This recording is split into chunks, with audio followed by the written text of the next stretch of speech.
ચાખ્યું, જેવું જેવું કર્મ કરે એવું ફળ ચાખે. તો આ કર્મના બંધનમાંથી જો છૂટવું હોય તો આ ખીમ સાહેબ એમ કહેશે કે તેરા કટે કર્મ જંજાળા, સંતો ફેરો નામની માળા. તો આપણને એમ થાય કે નામ એટલે શું, નામની માળા ફેરવવી એટલે શું?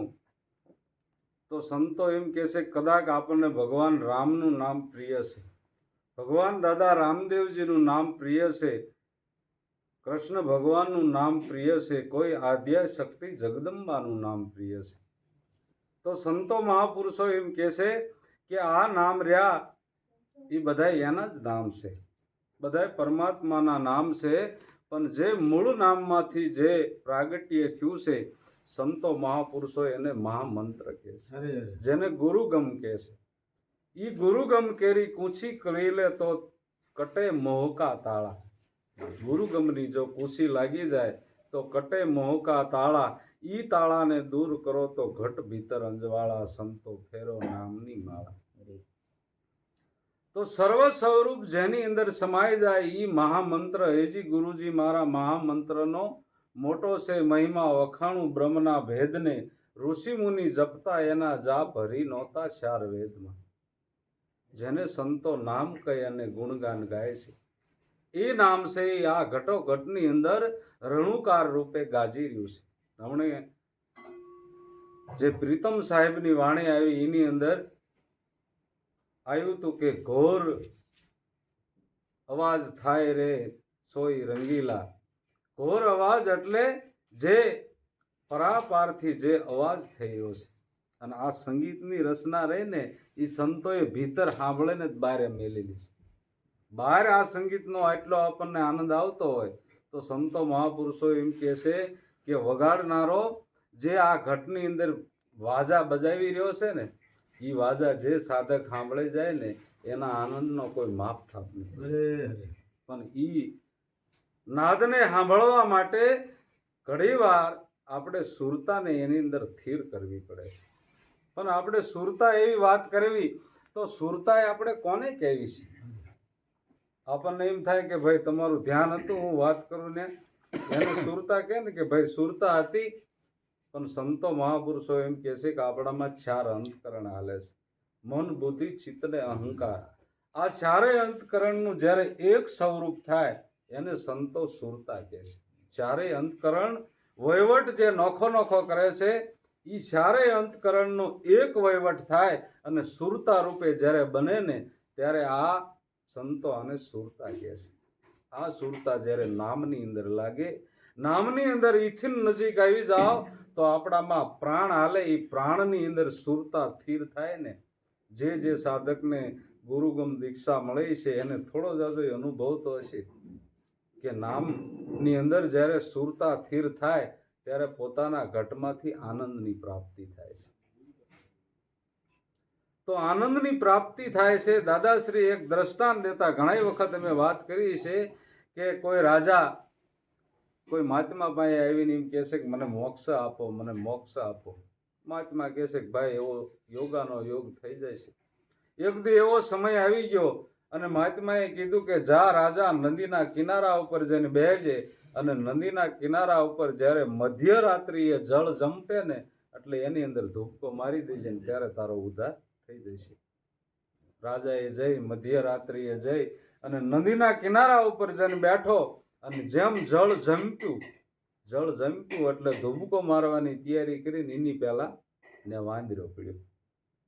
એટલે રાજાને એમ થયું કદાચ અહીંયા આનું ઠેકાણું હશે. બીજા દિવસે એથી આગળ નદીના કિનારા ઉપર જઈને બેઠો તો ન્યાય એવી ને એવી સ્થિતિ થઈ. 3 દિવસ આવી ટ્રાય કરી.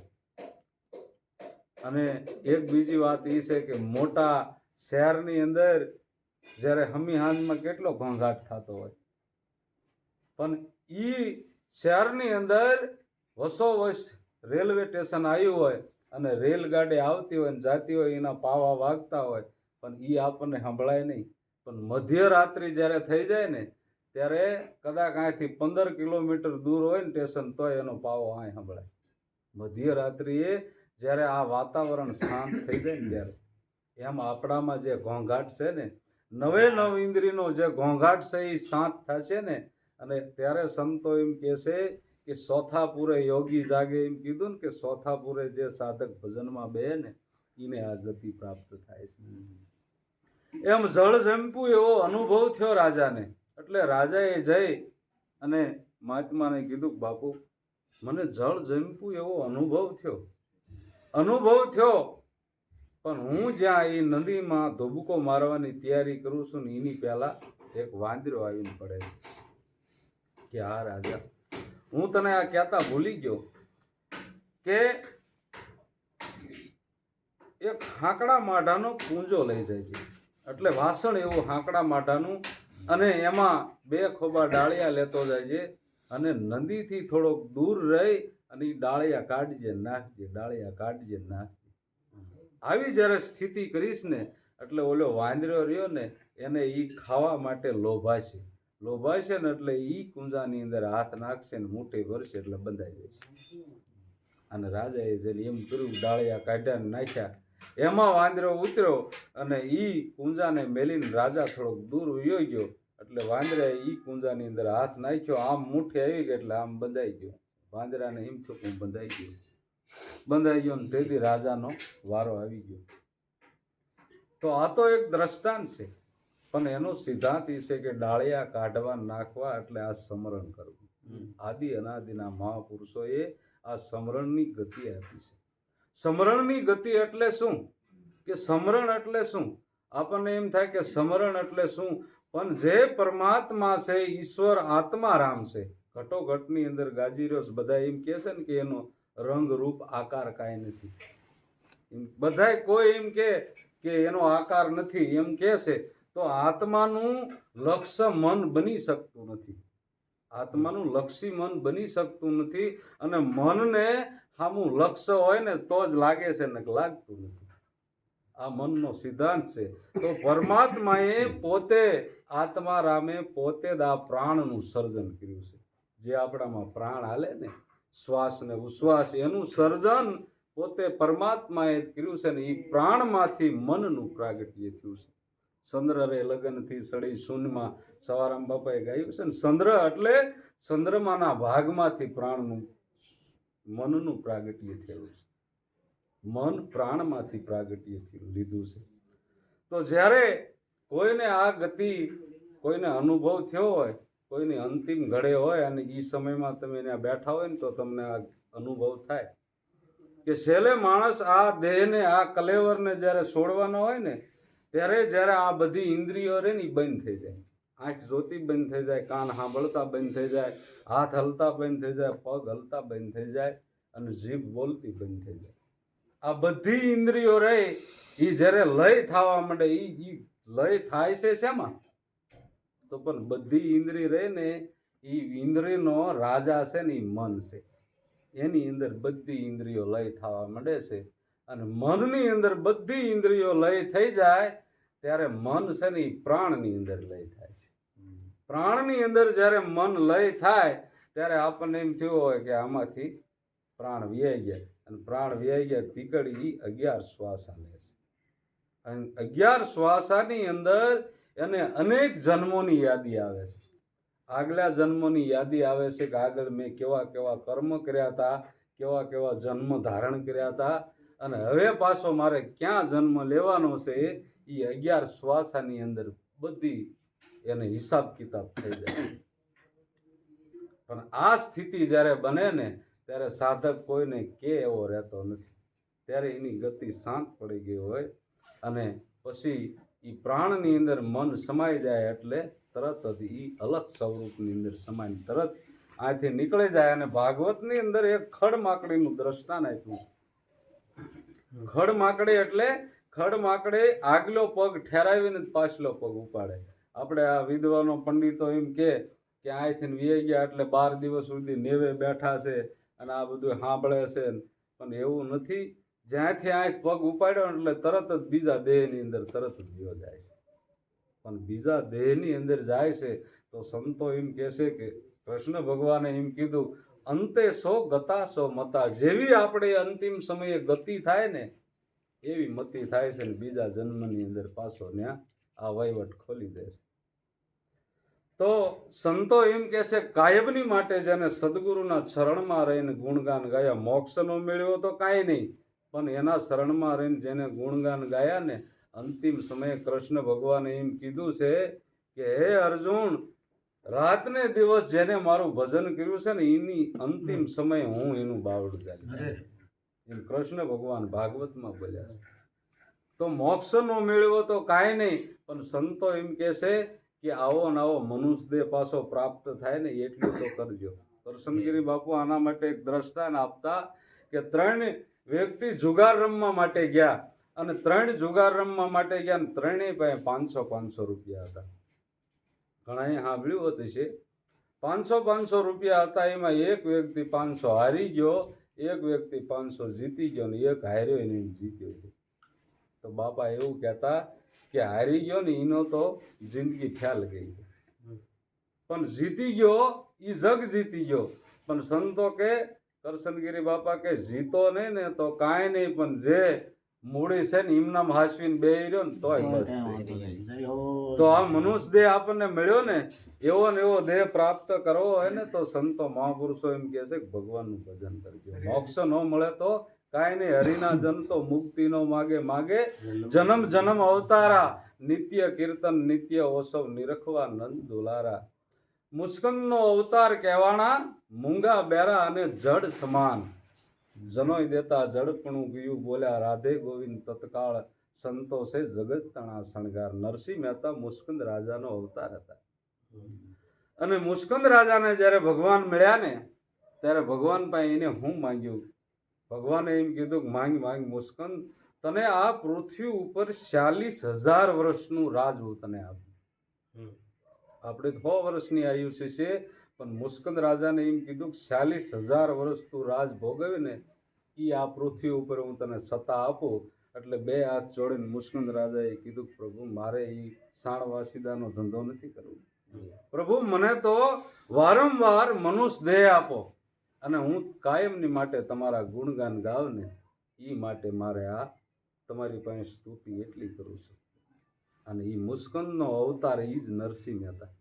અને એ નરસિંહ મહેતા જન્મો જન્મ અવતાર ધારણ કરતા કરતા કરતા કરતા જે તળાજાની અંદર દામોદર દાદાને ત્યાં એનો જન્મ થયો, પણ નાનપણથી મૂંગા અને બેરા એવી સ્થિતિ રાખી. અને જ્યારે જનોય દીધી અને ગોવિંદરામ મહાત્માએ જ્યારે હાથ માથે મેલ્યો ને ત્યાંથી એની વાણીની શરૂઆત રાધે ગોવિંદથી થઈ. રાધે ગોવિંદ ત્યાંથી એની વાણીની શરૂઆત થઈ. તો સંતો એમ કહેશે કે કદાચ મોક્ષ ન મેળવ્યો તો કાંઈ નહીં, પણ એના એ ભાવમાં જે સાધક રહી ગયો ને એનું કામ તો થઈ જ જાય છે. અને લગભગ સ્થિતિ તો એવી જ થાય છે કે જે આખી જિંદગી જે કાર્ય કર્યું હોય ને એ જ અંતિમ સમયે આવીને ઊભું રહે. જળ ભરતનું દ્રષ્ટાંત કરશનગીરી બાપા આપતા કે જળ ભરત જ્યારે કોઈ રાજા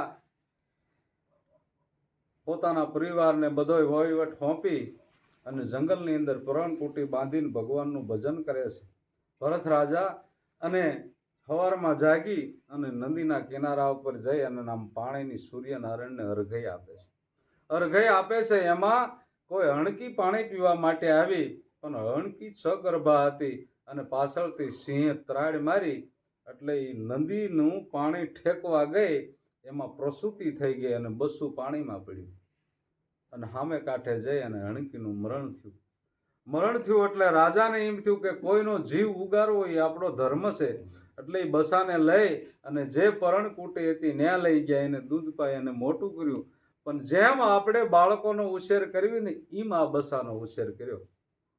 પણ ધીમે ધીમે ધીમે ધીમે હરણનું બસું મોટું થતું ગયું અને મોટું થતું ગયું ને હરણનું ટોળું આવ્યું એટલે એમાં વી ગયું.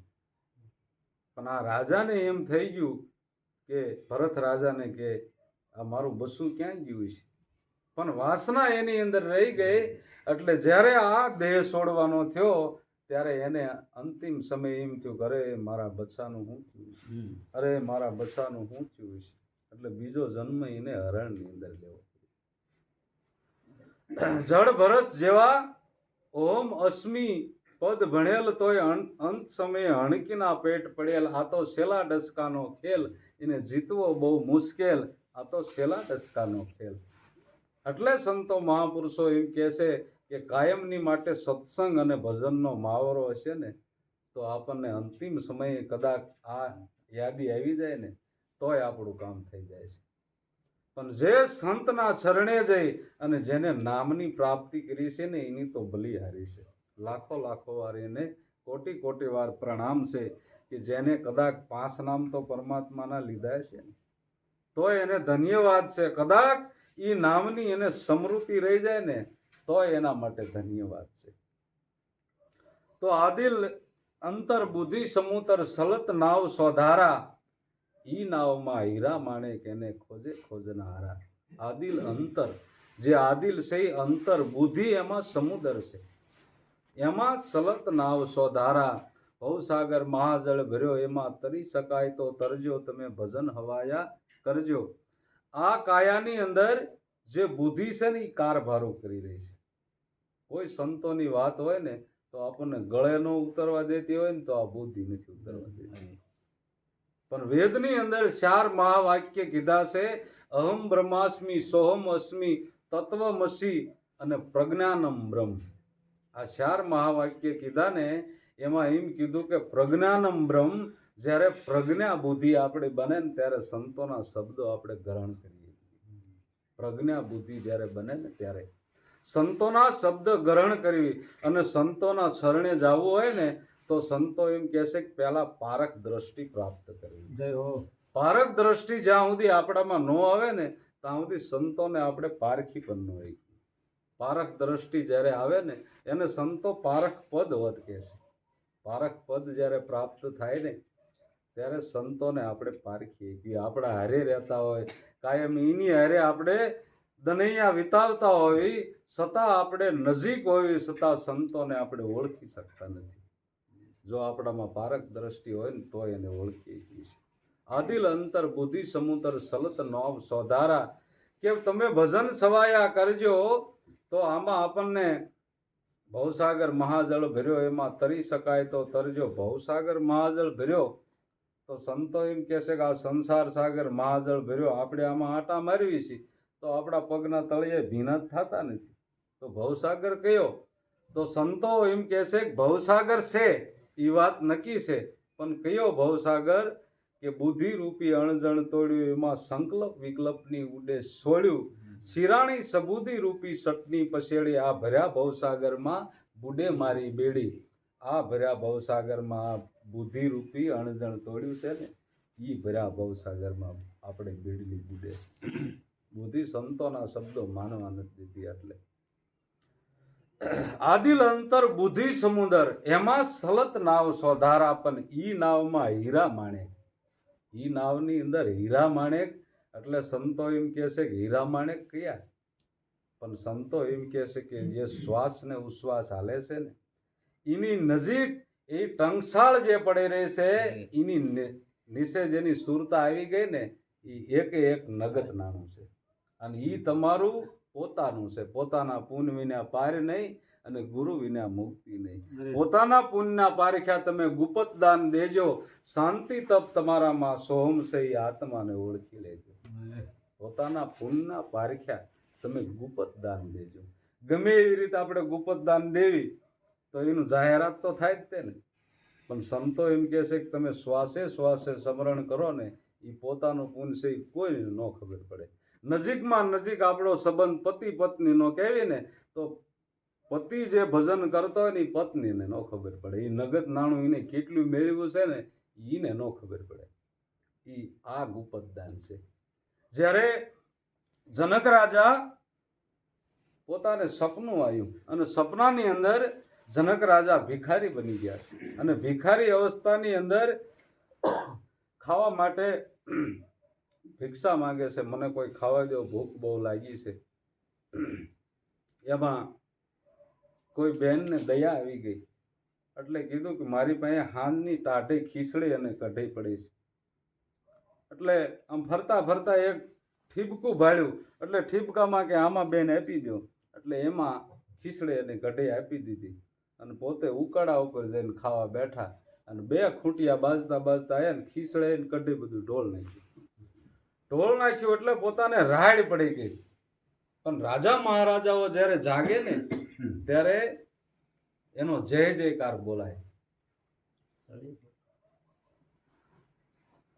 એટલે તોપનો અવાજ થયો, જનક રાજાની જય હો, જનક રાજાની જય હો. જનક રાજા પથારીમાં ઉભા થઈને કે આ હાસુ છે કે આ હું બન્યું કે સપનાની અંદર હું ભિખારી બની ગયો અને જાગ્યો તા કે આ મારી રાડ પડી ગઈ અને આંખ ઉગડી ગઈ તો કે અહીંયા જય જયકાર બોલાય છે મારા નામની. તો આ હાસુ છે કા? એટલે એક બ્રાહ્મણને બોલાયો, તારું ટીપડું ખોલ કે આ હાસુ કે આ હાસુ. એટલે આને ખોળે ખોળે ઠાકી રહ્યો પણ એમાં કઈ આવ્યું નહીં. એટલે એને કીધું નજર કેદ. એટલે નજર કેદ એટલે રાજની સામે એની કોઈ આમ કેદ નહીં કરેલી, એવી રીત 1400 બ્રાહ્મણને કેદ કર્યા. અને 1400 બ્રાહ્મણની અંદર જેને આપણે અષ્ટાવક્ર કહેવી છે એના પિતાશ્રીઓ આવી ગયેલા. અષ્ટાવક્રને શરીરની અંદર 8 વાંક હતા. 8 જ્યારે આમ વળાંક લે ને ત્યારે એક ડગલું ભરાય એમ ચાલ્યા જાય છે. ને કોઈ પાણી ભરીને નીકળ્યું અને રસ્તાની અંદર અષ્ટાવક્ર નીકળ્યા ને એટલે પાણીયારીએ એવું બોલ્યું કે આ નબાપો ક્યારે રસ્તાથી બારો જશે ને આપણો પંથ કપાય. એટલે એને આ છોટ લાગી ગઈ. ઘીરે જઈને એની માતાને કહેશે કે માં, મારા પિતાશ્રી ક્યાં છે? તો કે બેટા તારે એનું શું કામ છે? માને એમ હતું કદાચ આય ન્યા જાય છે ને તો આય બંદીવાન થઈ જાય છે, આના આધારે તો હું જીવન જીવું છું. કે માં આજ તો હું હઠ લઈને બેઠો છું કે મારા પિતાશ્રી ક્યાં છે એ મને કે નહીં, ત્યાં સુધી હું તારો છૂટક્યો નહીં કરું. એટલે અષ્ટાવક્રની માં એમ કહે છે કે બેટા તારા બાપને જનક રાજાએ નજર કેદ કર્યા છે. તો કે માં એને છોડાવવા માટે મારે જવું છે. કે બેટા તારા આધારે હું જીવન જીવું છું ને તું કેદ થઈ જઈશ તો હું કોના આધારે જીવીશ?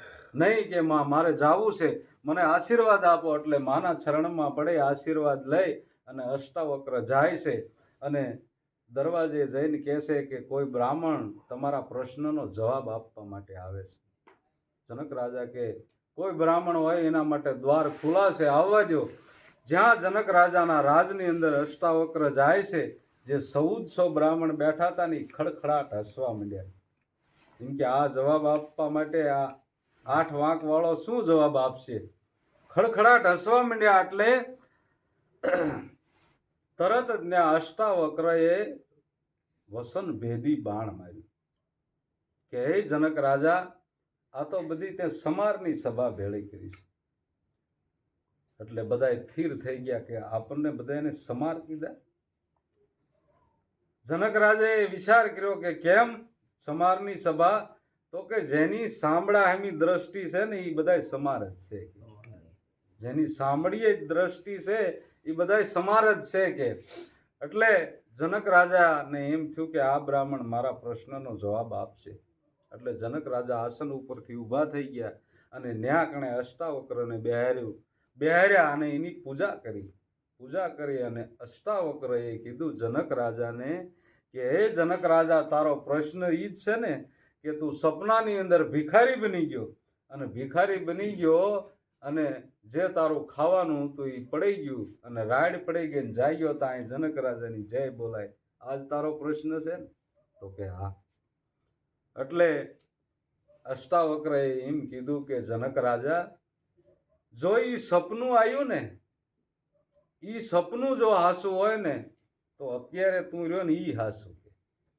અને એ જો સપનું ખોટું હોય ને તો એ ખોટું ને અત્યારે તું સત્તા ઉપર રહ્યો એ ખોટું. આ એક સપનું જ માનજે કે તારી કદાચ 60-70 વર્ષની જિંદગી પૂરી થાય ને, આંખ બંધ થઈ જાય એટલે એમ જ માનજે આ સપનું જ છે. તરત જ સપનું સબ પ્રાણિયા ભજી લેને કીર્તાર, આ છે સપનું છે સંસાર.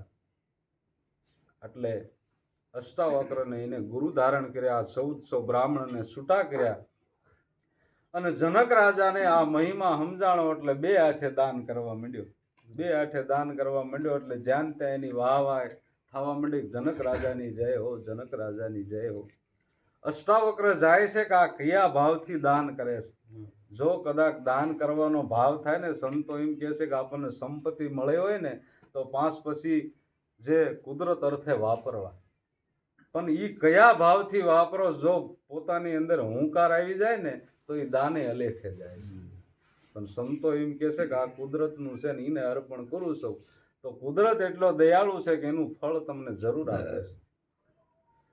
એટલે અષ્ટાવક્ર જાય છે અને જે બધા ખડખડાટ હસતા એ ઊભા થઈ અને અષ્ટાવક્રને ઊંચા આસને બેહારી અને એની પૂજા કરી. અને પૂજા કરીને પછી અષ્ટાવક્ર જનક રાજાને કહે છે કે હે જનક રાજા, તું આ દાન કરેશ ને? કે હા બાપા, કે દાન કરું છું.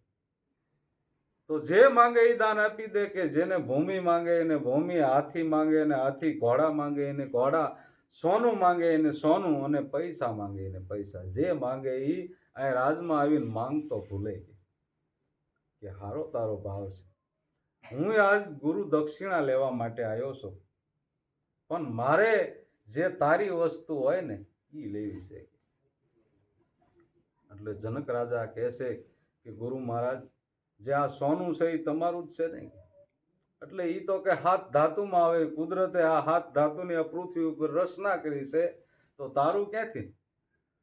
જનક રાજાને આમ ધ્યાનમાં આવ્યું કે ખરેખર મારી વસ્તુ નથી આ. તો કે પૃથ્વી આપી દઉં. કે તો કે પૃથ્વી તો આ તું હસ્યો ને તોય આમ નામ જ રહેવાની સલામત. કે તું નહીં હોય ને તો એમ નામ જ રહેશે.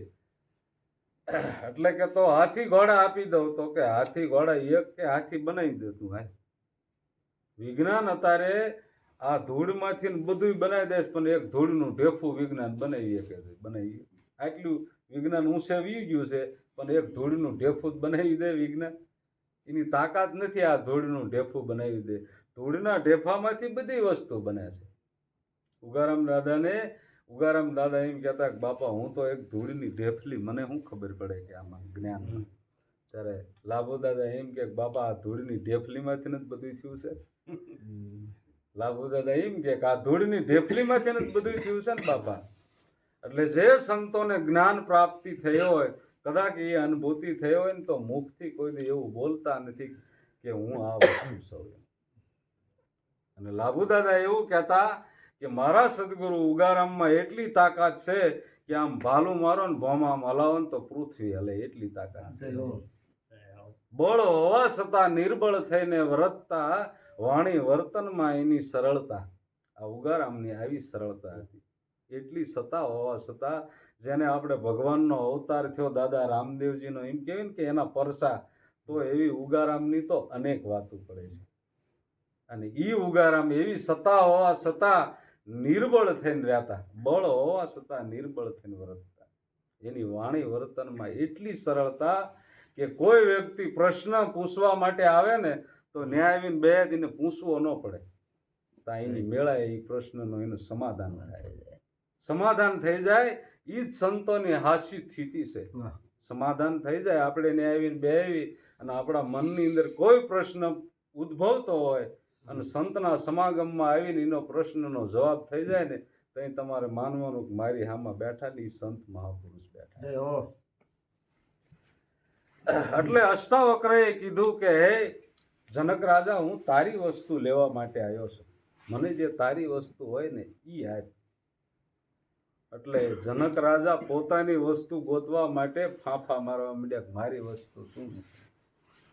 અને ત્યારે જનક રાજાને અષ્ટાવક્ર એમ કહે છે કે હે જનક રાજા, તું શ્વાસે શ્વાસે અજંપાનું દાન કરીને એ તારું પુણ્ય છે.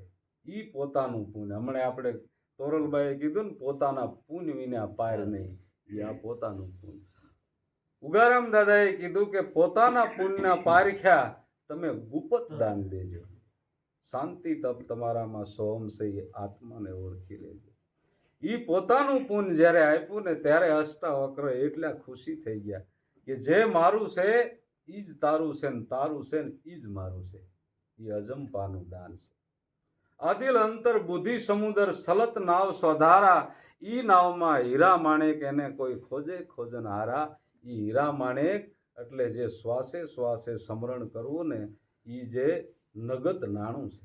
સંતો એમ કહે છે કે એ જન્મો જન્મ હારે આવનાર છે. કદાચ આપણને સદગુરુ સ્વરૂપની અંદર સાધક ન સમાણો તો કમાણી કાંઈક હારે હોવી પડે ને.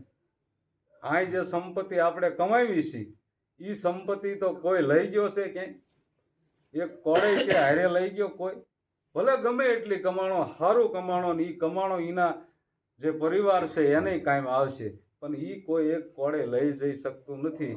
પણ આ નગદ નાણું જ્યાં જન્મ ધારણ કરે ને એની પહેલા હાજર થઈ જાય, એવું નગદ નાણું છે. એટલે કે છે કે આદિલ અંતર બુદ્ધિ સમુદર સલત નાવ સ્વધારા, ઈ નાવમાં હીરા માણેક એને ખોજે કોઈ ખોજન હારા, સંતો ફેરો નામની માળા. આ કાયામાં પ્રગટ ગંગા, સિદ્ધ ફરો પંથને પાળા. આ કાયામાં પ્રગટ ગંગા, તો સંતો એમ કહે છે કે આ જ્ઞાનની ધારાની ગંગા પ્રગટ ક્યાંથી થાય છે? જો આ મન ઘાટ ઘડવા જતું હોય ને તો જ્ઞાનની ધારા બંધાય જ નહીં. પણ જે જ્ઞાનની ધારા બંધાય છે ને, જે જ્ઞાનની ધારા જો મનથી પોતે સાધક વાત કરવા જાય ને કે મને કાંઈક આવડે છે, હું કાંઈક વાત કરી શકું છું, મને 5 વાતો સંતોની આવડે છે ને, તો આ વસ્તુ કોઈ દી બની શકતી નથી. પણ જે પોતાના સદગુરુને સોંપી અને સદગુરુના સ્વરૂપમાંથી જે ધારા પ્રગટ થાય છે ને, એ ધારા કદાચ 5 કલાક હાલે ને તો એ ધારા અટકતી નથી. જ્યારે દાદા ઉગમસિંહ દેવાત પંડિત કાશીની અંદર સંત મેળાવડો મોટો થયેલો અને એમાં જ્ઞાન પરિષદ રચ્યું, એટલે જ્ઞાનની પ્રશ્ન ઉતરી કરે. એમાં મોટા મોટા આચાર્યો, વિદ્વાનો, પંડિતો બધાય પધાર્યા છે. અને આ જ્ઞાન પરિષદની અંદર દાદા ઉગમસિંહ અને દેવાત પંડિત બે ગયેલા. અને દાદા ઉગમસિંહનું એક આસન છે અને એ આસન ઉપર દાદા ઉગમસિંહ બેઠા છે. અને 8 દિવસનો કાર્યક્રમ, અને એમાં વિદ્વાનો, પંડિતો આ મોળા સીરીને વાતો કરે છે. જ્ઞાનની આવી ધારા હાલે છે. અને 8 દિવસની અંદર જે 8મો દિવસ હતો ને એ કોઈને પૂછવું હોય કે જવાબ દેવો હોય ને એના માટે રાખેલો. 7 દિવસ ફિક્સ કાર્યક્રમ અને છેલ્લો દિવસ આવો રાખેલો. એટલે જે સભાની અંદર મહાપુરુષ હોય ને એક આમ પ્રકાશ પાડતો હીરો કહેવાય. સભાની અંદર પ્રકાશ પાડતો હીરો કહેવાય, આમ ઝગમગતો હીરો કહેવાય. એનો પ્રકાશ રેઢો રેઢો પડે છે. કોઈને એને કહેવું નથી પડતું કે આ સંત મહાપુરુષ છે. એની આપોઆપ એની પ્રકાશ જગતની અંદર દેખાવા માંડે છે, એની શ્વાસ ફેલાવા માંડે છે. એ કોઈ સંતો ફેલાવતા નથી. એટલે દાદા ઉગમસિંહને કોઈ એમ કીધું કે આ કોઈક મહાપુરુષ છે. અને દાદા ઉગમસિંહને એમ કીધું કે બાપા તમે 2 ઘડી બોલો ને. એટલે દાદા ઉગમસિંહ 2 હાથ છોડીને કે બાપા આમાં તો બધા કેવી વાતો કરે છે ને મારા જેવો શું બોલી શકે? કે નહીં કે બાપા મને એવું લાગે છે કે તમે કાંઈક બોલશો, અને તમારી માટે હું આ માયકની અંદર જાહેરમાં એમ કહું છું 15 મિનિટ તમે બોલો. એટલે દાદા ઉગમસિંહ એમ કીધું દેવાત પંડિતને કે ભાઈ દેવાત તું બોલ ને. કે બાપા તમે ન બોલી શકો ને હું થોડો બોલી શકું કે, પણ કે હું કહું છું ને ઊભો થાય. અને એ જેબના ટેરવા ઉપર સાંડલો કરી દીધો. અને દેવાત પંડિતની ધારા નીકળે. જે 8 દીમાં આનંદ ન આવ્યો ને 15 મિનિટમાં સભાને આનંદ આવવા માંડ્યો. અને ચાલુ પ્રવચનમાં કે તમારું હાલવા દીજો પ્રવચન. હાલતા હાલતા કે તમને 1 કલાક આપવામાં આવે છે. 1 કલાક પૂરી ન થઈ ને તાકે તમને બીજી 2 કલાક આપવામાં આવે છે. એમ કરતા કરતા દેવાત પંડિતનો આખો દિવસ પ્રવચન આવ્યું. અને 8 દીમાં જે આનંદ ન આવ્યો ને એ સભાને એ 8મા દિવસે આનંદ આવ્યો. 7 દિવસમાં ન આવ્યો, એ 8મા દિવસે આનંદ આવ્યો. એટલે ન્યા કણે કાશીની અંદર દેવાત પંડિતનું બિરુદ ન્યા મળેલું કાશીની અંદર. અને દેવાત પંડિત કહેવાના. તો જે ધારા છે એ સંતો એમ કહે છે કે ગુરુ સ્વરૂપમાંથી ધારા પ્રગટ થાય છે. અને ગુરુ સ્વરૂપમાંથી જેને આપણે આત્મા કહેવી છે, પરમાત્મા કહેવી છે, સદગુરુનું સ્વરૂપ કહેવી છે. જે ગુરુ સ્વરૂપમાંથી ધારા પ્રગટ થાય છે ને એ ધારા કોઈ દી અટકતી નથી. અહોનિશી ધારા હાલી જાય છે. અને એ ધારાની અંદર અનેક જિજ્ઞાસુનો ઉદ્ધાર થાય છે. એ ધારા કોઈ ઝીલનાર વ્યક્તિ હોય ને તો અનેકનો એની અંદર ઉદ્ધાર થાય છે. એટલે કે છે આ કાયામાં પ્રગટ ગંગા, સિદ્ધ ફરો પંથને પાળા. ઈ જે ગંગા હાલે છે એમાં અખંડ નાયલ્યો મતનાવ નદીઓ ને નાળા, સંતો ફેરો નામની માળા. જેમ આપણે નદીઓ છે ગંગા, યમુના અને નર્મદા, તો એનો મહિમા તો છે. કે ગંગા નદીની અંદર તમે સ્નાન કરો એટલે કે પાપ ધોવાઈ જાય એમ કહે છે ને. તો ગંગા નદીની અંદર સ્નાન કરવાથી પાપ ધોવાય છે. તો એક દી શિવજીને પાર્વતીએ પ્રશ્ન કર્યો કે પ્રભુ કે જગતની અંદર કોઈના પાપ તો કે ધોવાતા જ નથી કે. તો કે આ શું આ નંદીનો મહિમા વયો ગયો કે ના દેવી મહિમા નથી ગયો. તો કે એનો મારે પ્રશ્ન જોઈ છે. એટલે શિવજી કે હાલો દેવી, ગંગા નદીના કિનારા ઉપર જઈ અને એક નાનો ગુનો, અને ગુનાની અંદર ભગવાન શિવજી વૃદ્ધ ઉંમરના બન્યા અને માતા પાર્વતી છે એ યુવાન, અને એ ગુનાની અંદર ભગવાન શિવજી પડી ગયા. અને ત્યાંથી માણા નીકળ્યા નહીં ને એમ કે ભાઈ આ મારા પતિને આમ જ બારો કાઢી દો. તો કોઈ તૈયાર થઈ જાય ને કે લાવો કાઢ દો. એટલે પાર્વતી શું કે ભાઈ રીજો, તમારામાં એક લેજાવાળે પાપ છે ને તો મારા પતિને અડશો એટલે તરત બળી જશે. તો બોલો કે આપણે ક્યારેક પાપ થઈ ગયું આપણે નથી બારા કાઢવા, એ વિયો જાય. બીજો નીકળ્યો, બીજો આવીને કે ભાઈ મારા પતિને કાઢજો ને કે આ મારા પતિ આમાં પડી ગયા છે. એટલે કે જ્યાં તૈયાર થાય તો આ પાર્વતી એમ કે રજો ભાઈ, જો તમારામાં જરી કઈ પાપ છે ને જો મારા પતિને અડશો એટલે તરત બળી જશો. ઈ નો તૈયાર થયો. આખો દિવસ આવો કર્મ હાલ્યો અને સાંજના સમયે 6 વાગ્યાનો સમય થયો છે અને એક યુવાન બ્રાહ્મણનો દીકરો હાલ્યો આવે છે. આવીને ત્યાં નીકળ્યો એટલે કે એ બેટા મારા પતિને આ ગુનામાંથી કાઢી દે નહીં. તો કે એમાં શું ને કે લાવો ને કાઢી દો. કે પણ રે જો તારામાં જરીએ પાપ છે ને તો કે મારા પતિને અડીશ એટલે તરત બળીને ભસ્મ થઈ જાય છે. કે એવું છે. પડખે ગંગા નદી હાલી જતી, ત્યાં ધૂપકો મારીને આવીને બાવડું જઈને કાઢી લીધું. તો શિવજીએ ન્યા પાર્વતીને કીધું કે આને એકને ગંગાનો મહિમા છે. એને એટલો ભરોસો છે કે હું ગંગા નદીમાં પડીને આવ્યો એટલે તરત મારા પાપ ધોવાઈ ગયા. આપણે અહીંથી ગંગાએ જ આવીને તોય આપણને એમ છે પાપ નથી ધોવાતા.